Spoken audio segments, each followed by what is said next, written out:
I stood in the kitchen staring into the trash can, my chest tightening as I looked at my 5-year-old daughter's beautiful birthday cake, completely ruined and covered in garbage. When I confronted my older brother, he just smirked, took a sip of his drink, and laughed. She wasn't worth wasting expensive cake on anyway. Tears welled in my eyes as I picked up my crying little girl, packed our things, and walked out of the house. They thought they could treat us like second-class citizens forever. But the very next morning, my mom called me, sobbing hysterically into the phone. "Please call the venue, they're canceling your brother's wedding." I took a deep breath, smiled to myself, and simply said, "Honestly, I don't care." Mom started screaming in absolute rage, but I just hung up. They had no idea who they were truly messing with. My name is Sarah, and at 27 years old, I finally realized that trying to buy my family's love was a losing game. I am a professional event planner and caterer, running a successful boutique business that handles high-profile corporate clients and elite celebrations across the city. Despite building financial independence entirely on my own, my family always viewed my career as a glorified maid service. To them, my older brother, David, was the only true success story, the golden child whose ego was constantly fed by our parents, while my 5-year-old daughter, Lily, and I were treated like completely minor background characters.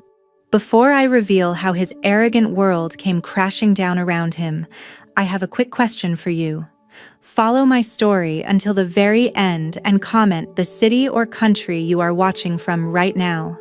I always love checking the comments to see exactly how far Lily's story travels across the world. David was currently preparing for a massive, high-society wedding to a woman from an incredibly wealthy, judgmental family. Because of this, his entitlement had reached an absolute all-time high, and my parents happily enabled every bit of it. Every family gathering became a stage for David to brag about his future in-laws and his elite lifestyle.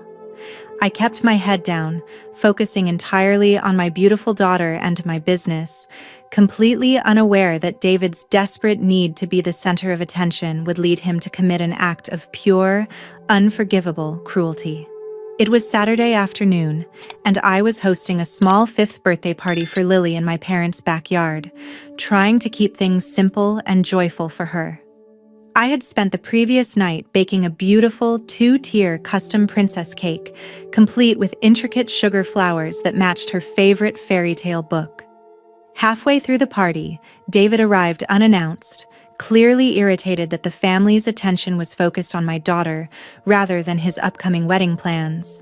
He kept making passive-aggressive comments about how noisy children were, and how the backyard layout looked cheap compared to his elite rehearsal dinner setup.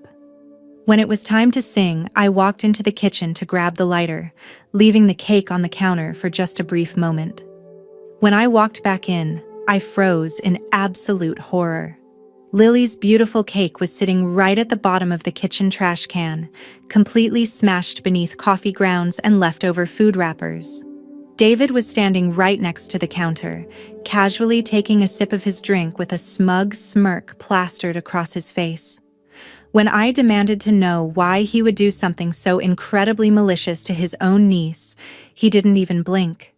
He just shrugged his shoulders, laughed coldly, and muttered the exact words that broke my heart. She wasn't worth wasting expensive cake on anyway. Tears welled in my eyes as I looked at my crying little girl, scooped her up in my arms, and walked straight out of the house. As I drove back to my apartment with Lily fast asleep in her car seat, the hot tears of anger finally cooled into a sharp, calculating focus. David truly believed that his status as the golden child shielded him from any real-world consequences, but he had no idea about the massive financial leverage I was quietly holding over his entire future.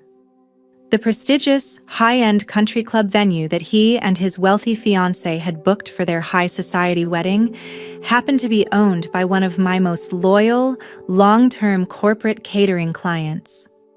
Over the years, I had built a flawless professional relationship with the owner, managing all of their high-end corporate galas and private VIP functions. When my mother had begged me months ago to help David secure the venue because their standard waiting list was over 2 years long, I decided to do her a massive favor. I personally called the owner, staked my entire professional reputation on the booking, and guaranteed the contract under my boutique business's exclusive corporate discount rate. This single favor saved my brother over $15,000 in upfront booking fees and guaranteed them a prime weekend slot that normal clients could only dream of accessing. I sat at my kitchen table in the quiet apartment, staring at the venue contract copy on my laptop, realizing the power dynamic had completely shifted. David had brutally thrown away my daughter's joy, completely unaware that his own dream wedding was resting entirely on my professional goodwill. Without hesitation, I opened my email and sent a brief, formal message to the venue owner, officially withdrawing my business endorsement and canceling the corporate guarantee. The very next morning, my phone began vibrating violently against my nightstand at exactly 8 a.m. I picked it up to see my mother's name flashing on the screen, and the second I pressed answer, her hysterical, breathless sobbing filled the room. "Sarah, please, you have to do something right now," she wailed, her voice cracking with pure desperation. "Call the venue owner immediately. They just sent a formal notice saying they are completely canceling your brother's wedding contract, and they won't even give back the deposit."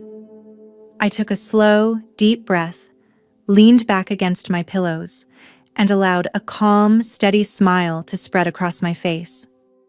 I remembered the sight of my daughter's ruined cake in the trash and the arrogant smirk on David's face from the day before.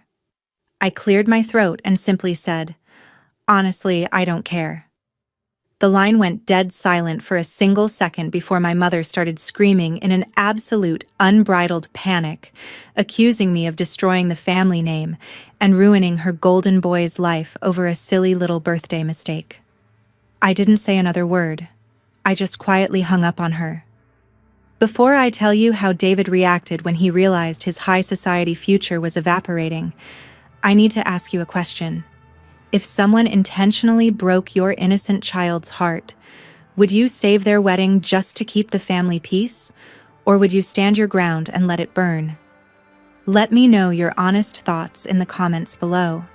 As my phone continued to ring off the hook with frantic text messages, I knew the real storm was just beginning. Less than 30 minutes after I hung up on my mother, my phone lit up with a call from David. The usual booming, arrogant confidence in his voice was completely gone, replaced by a frantic, high-pitched desperation that I had never heard from him before. "Sarah, what the hell did you do?" He practically screamed into the receiver, entirely dropping the smug facade he had worn in the kitchen the day before. "The country club management told me that my reservation was flagged and canceled because your business account withdrew its endorsement. You need to call them and fix this right now." I poured myself a fresh cup of coffee, thoroughly enjoying the sudden, dramatic shift in power. "I'm not fixing anything, David," I replied, my voice completely smooth and detached. "You made it very clear yesterday that you don't value my daughter or my hard work, so I decided to stop letting you profit from my professional connections." David began to openly beg, his voice cracking as he explained that his wealthy fiancé's family would call off the entire high society wedding if they lost the city's most exclusive venue. The elite social standing he had been bragging about for months was completely tied to this location, and without my corporate discount, he couldn't even afford the standard retail booking rate. He was completely at my mercy, desperately pleading with the sister he had dismissed as a glorified maid just 24 hours ago. The raw satisfaction of holding all the financial and social cards was overwhelming, and for the first time in my life, the golden child was completely powerless against me. Later that afternoon, I agreed to a final meeting with David and my parents at my corporate office, determined to finish this on my own terms. They walked into the room looking completely exhausted, their faces pale and their usual haughty expressions entirely gone. My mother immediately began pleading for family unity, while David sat silently across from me, staring down at his hands in absolute defeat. I leaned forward, resting my hands on the desk, and made it very clear that I would not be backing down or reinstating my exclusive corporate discount under any circumstances. If they wanted to save the wedding and reclaim the venue, David would have to pay the full retail booking price completely out of his own pocket. Furthermore, I demanded that he write a formal, heartfelt letter of apology directly to Lily, acknowledging the cruel thing he had done to her on her birthday. My parents tried to protest, claiming the retail price would completely wipe out David's personal savings account, but I simply stood up and pointed toward the door. They realized they were completely trapped in a corner with absolutely no legal or financial leverage left to use against me. The immense shock and raw panic on their faces perfectly mirrored the devastating realization that their golden child's social standing was completely ruined. David had foolishly thrown away my daughter's joy for a moment of petty amusement, completely unaware that his actions would cost him his entire future. David ultimately couldn't afford the full retail price of the venue, and within a few days, his entire house of cards collapsed.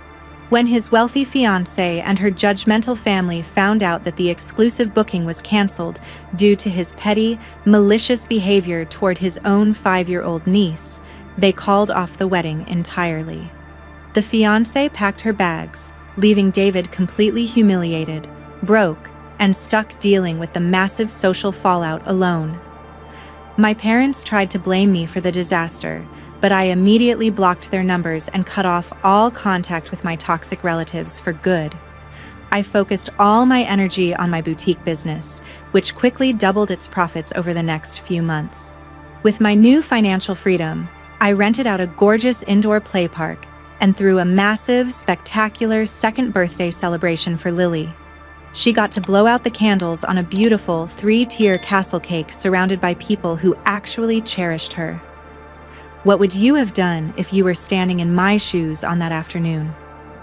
Would you have found the courage to protect your child and let their world burn? Tell me your thoughts in the comments. If you loved watching this arrogant bully get exactly what he deserved, I am leaving 2 other incredible storytelling videos right here on the final screen. They are absolute channel favorites, and the twists inside them will definitely leave you completely surprised. Thank you so much for watching until the very end, and I will see you in the next story.